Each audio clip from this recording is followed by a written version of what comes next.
got horizontal right here. Now we can go diagonal. Same thing. Just like here. All just get here. There we go. We're just coming the same thing. Points down here, cross. Back and forth. Now the other way, right here. Right back, right here. Back.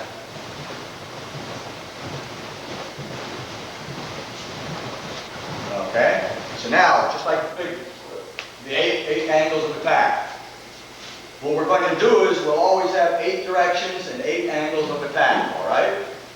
So the 8 angles of attack are what? If we draw an X right up here, we can see this in diagonally. Now, Escrima, or this type of Escrima, most Escrima are the same, but this type of Escrima, we prefer. In other words, we'll use the word preferred technique. We're teaching 8 different directions that we can attack, and plus the center, all right?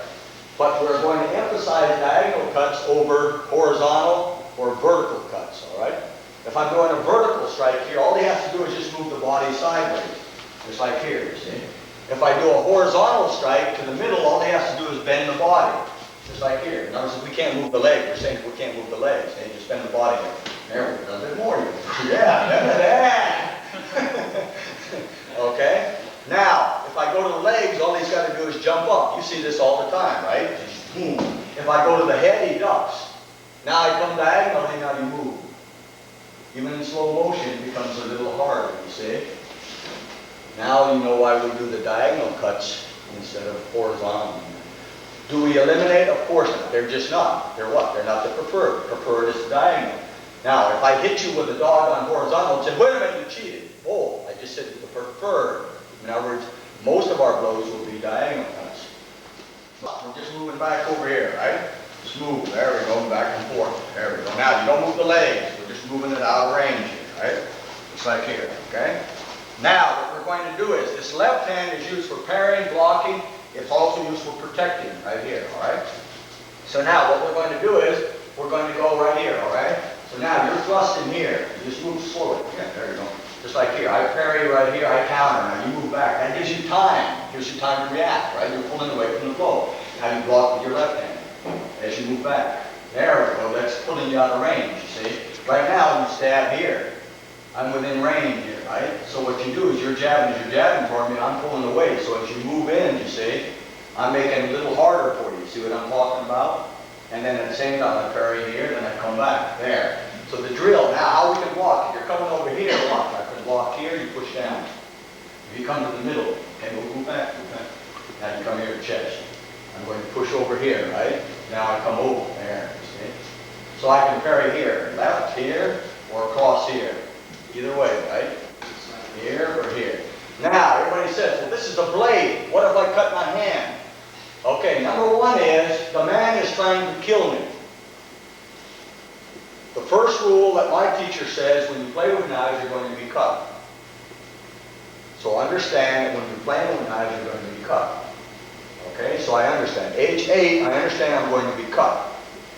I'm not afraid of being cut. If that is drilled in you, but the thing is, the cut has to be a flesh wound, and then you pay him back with what?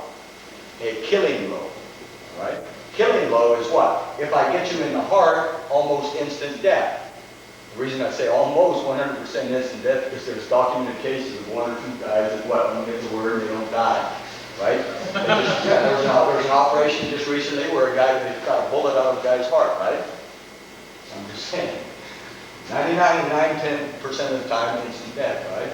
The second target that we're after is the throat. If we can get the jugular vein on the side of the throat right here, so if I get him to the side of the throat, right?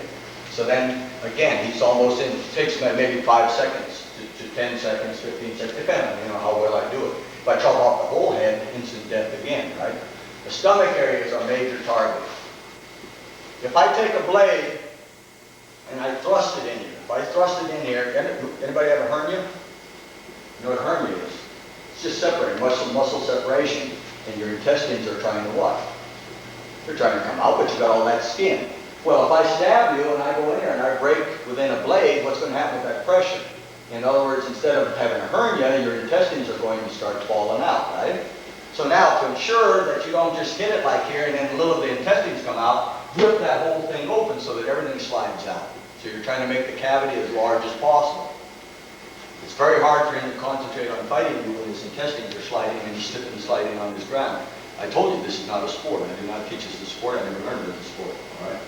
So that's what the heck we're trying to do. We're trying to make the cavity as big as possible.